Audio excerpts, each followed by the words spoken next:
Diferencias y similitudes en las teorías del crecimiento económico. El crecimiento económico es un tema central en la economía, y a lo largo de la historia, se han desarrollado diversas teorías para explicar sus causas y mecanismos. Estas teorías, aunque comparten el objetivo de comprender cómo las economías crecen, presentan diferencias significativas en sus enfoques y conclusiones. Este análisis explorará las diferencias y similitudes entre las principales teorías del crecimiento económico, examinando sus principales postulados y contribuciones. Teorías clásicas y neoclásicas. Las teorías clásicas, iniciadas por Adam Smith y David Ricardo, enfatizan el papel de la acumulación de capital y la división del trabajo como motores del crecimiento. Se asume que el crecimiento es un proceso natural impulsado por la búsqueda de ganancias y la competencia en el mercado. Las teorías neoclásicas del crecimiento, inspiradas en Solow y Swan, incorporan el progreso tecnológico como factor clave. Se argumenta que el crecimiento sostenido se basa en la innovación y el desarrollo de nuevas tecnologías que aumentan la productividad. Teorías del crecimiento endógeno. Las teorías del crecimiento endógeno surgen como una crítica a las teorías neoclásicas, argumentando que el progreso tecnológico no es un factor exógeno, sino que está determinado por variables endógenas como la inversión en capital humano, la investigación y desarrollo, y la infraestructura. Similitudes y diferencias. Similitudes. Todas las teorías coinciden en que el capital es fundamental para el crecimiento económico. Todas reconocen la importancia de la productividad como factor clave para el crecimiento a largo plazo. Todas las teorías, en mayor o menor medida, consideran la inversión como un factor clave para impulsar el crecimiento. Diferencias. Naturaleza del progreso tecnológico. Las teorías clásicas y neoclásicas consideran el progreso tecnológico como un factor exógeno, mientras que las teorías del crecimiento endógeno lo consideran endógeno. Papel del Estado. Las teorías clásicas y neoclásicas generalmente abogan por un papel limitado del Estado en la economía, mientras que las teorías del crecimiento endógeno pueden justificar un papel más activo del Estado en la promoción de la innovación y la inversión en capital humano. Enfoque en el equilibrio. Las teorías clásicas y neoclásicas tienden a enfocarse en el equilibrio de mercado, mientras que las teorías del crecimiento endógeno pueden incorporar la posibilidad de desequilibrios y ciclos económicos. Conclusiones. Las teorías del crecimiento económico ofrecen diferentes perspectivas sobre los motores del crecimiento y el papel del Estado.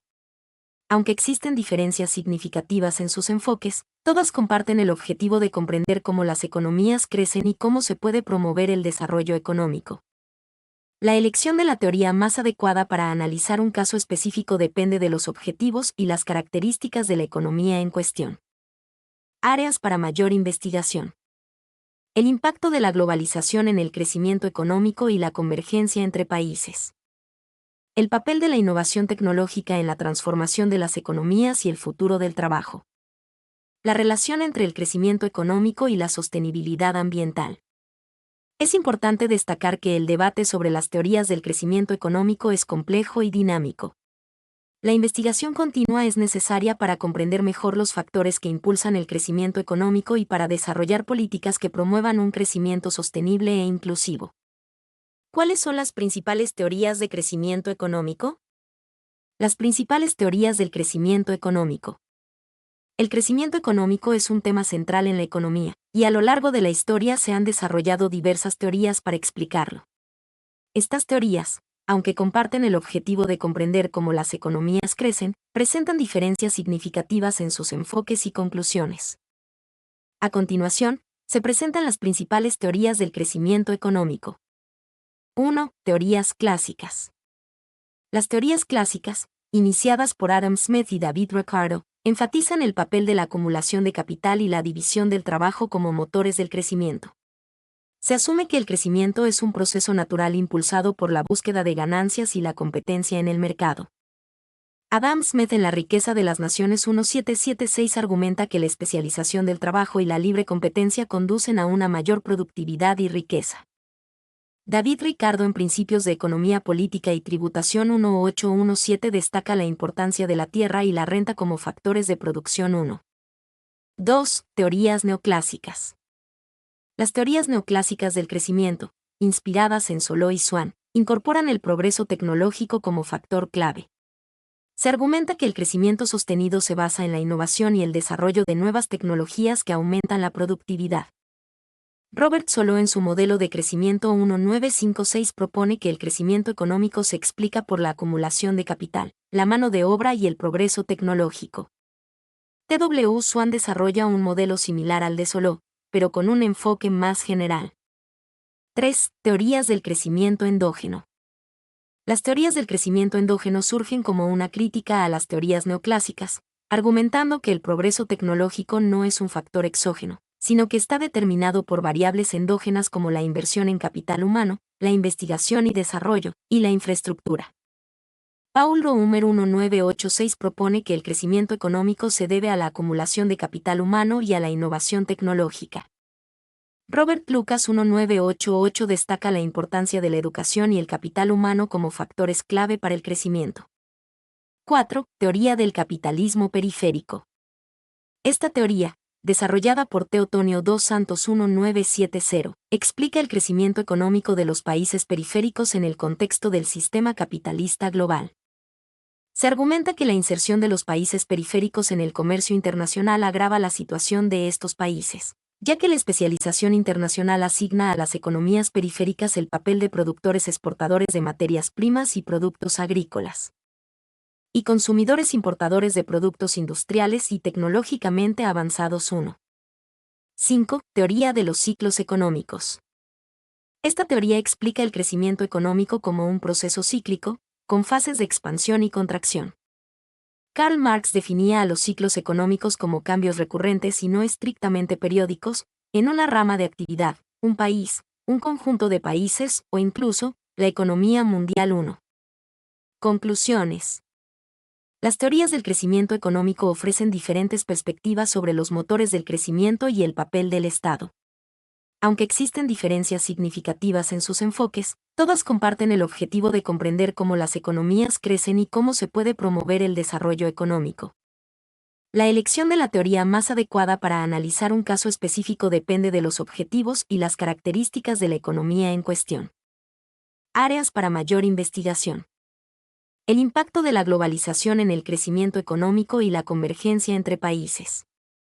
El papel de la innovación tecnológica en la transformación de las economías y el futuro del trabajo. La relación entre el crecimiento económico y la sostenibilidad ambiental.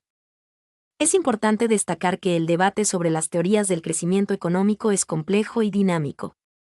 La investigación continua es necesaria para comprender mejor los factores que impulsan el crecimiento económico y para desarrollar políticas que promuevan un crecimiento sostenible e inclusivo. ¿Cuáles son las ventajas y desventajas de cada teoría? Ventajas y desventajas de las teorías del crecimiento económico. Las teorías del crecimiento económico, aunque ofrecen diferentes perspectivas sobre los motores del crecimiento, también presentan ventajas y desventajas que es importante considerar. 1. Teorías clásicas. Ventajas. Énfasis en la productividad. Destacan la importancia de la división del trabajo y la especialización como motores de la productividad, lo que es esencial para el crecimiento a largo plazo. Papel del mercado. Enfatizan la importancia del mercado libre y la competencia como mecanismos para la asignación eficiente de recursos y la innovación. Desventajas. Limitaciones del modelo. No consideran el papel del progreso tecnológico como factor clave, lo que limita su capacidad para explicar el crecimiento a largo plazo en las economías modernas. Desigualdad. No abordan las posibles consecuencias de la desigualdad en la distribución de la riqueza, lo que puede generar tensiones sociales y obstaculizar el crecimiento. 2. Teorías neoclásicas. Ventajas. Incorporación del progreso tecnológico. Reconocen la importancia del progreso tecnológico como motor del crecimiento, lo que las hace más relevantes para las economías modernas. Modelo matemático. Ofrecen un marco matemático para analizar el crecimiento económico, lo que permite realizar predicciones y evaluar políticas. Desventajas. Progreso tecnológico exógeno. Consideran el progreso tecnológico como un factor exógeno, lo que limita su capacidad para explicar las causas del progreso tecnológico y su interacción con otros factores. Equilibrio de largo plazo. Se enfocan en el equilibrio de largo plazo, lo que puede dificultar la comprensión de los ciclos económicos y las fluctuaciones a corto plazo. 3. Teorías del crecimiento endógeno. Ventajas. Progreso tecnológico endógeno. Explican el progreso tecnológico como un factor endógeno, lo que permite comprender mejor las causas de la innovación y su relación con otros factores. Papel del Estado. Reconocen la importancia del papel del Estado en la promoción de la innovación y la inversión en capital humano. Desventajas. Complejidad. Los modelos de crecimiento endógeno son más complejos que los modelos neoclásicos, lo que puede dificultar su aplicación práctica. Falta de consenso. No existe un consenso general sobre los modelos de crecimiento endógeno, lo que limita su capacidad para proporcionar una visión unificada del crecimiento económico. 4. Teoría del capitalismo periférico. Ventajas. Perspectiva global. Ofrece una perspectiva global del crecimiento económico, reconociendo las relaciones de poder y dependencia entre los países. Desigualdad global. Explica la persistencia de la desigualdad global y la dificultad de los países periféricos para alcanzar el desarrollo. Desventajas. Determinismo. Puede ser interpretada como una teoría determinista, lo que limita la posibilidad de cambio y desarrollo en los países periféricos. Falta de soluciones. No ofrece soluciones concretas para superar la situación de los países periféricos. 5. Teoría de los ciclos económicos. Ventajas. Realismo. Reconocen que el crecimiento económico no es un proceso lineal, sino que está sujeto a ciclos de expansión y contracción. Política económica. Ofrecen un marco para el análisis de la política económica y la gestión de los ciclos económicos. Desventajas. Predicción. No son capaces de predecir con precisión la duración y la intensidad de los ciclos económicos. Falta de consenso. No existe un consenso general sobre las causas de los ciclos económicos y las políticas más efectivas para gestionarlos. En resumen, cada teoría del crecimiento económico tiene sus propias ventajas y desventajas. La elección de la teoría más adecuada para analizar un caso específico depende de los objetivos y las características de la economía en cuestión. Es importante considerar las limitaciones de cada teoría y utilizarlas de forma complementaria para obtener una comprensión más completa del crecimiento económico. ¿Qué teoría es más relevante en la actualidad? ¿Qué teoría es más relevante en la actualidad? Si bien todas las teorías del crecimiento económico tienen sus méritos y han contribuido a nuestra comprensión del fenómeno, las teorías del crecimiento endógeno se consideran las más relevantes en la actualidad. ¿Por qué? Enfoque en la innovación. Las teorías endógenas reconocen que el progreso tecnológico no es un factor externo, sino que está impulsado por variables como la inversión en capital humano, la investigación y desarrollo, y la infraestructura.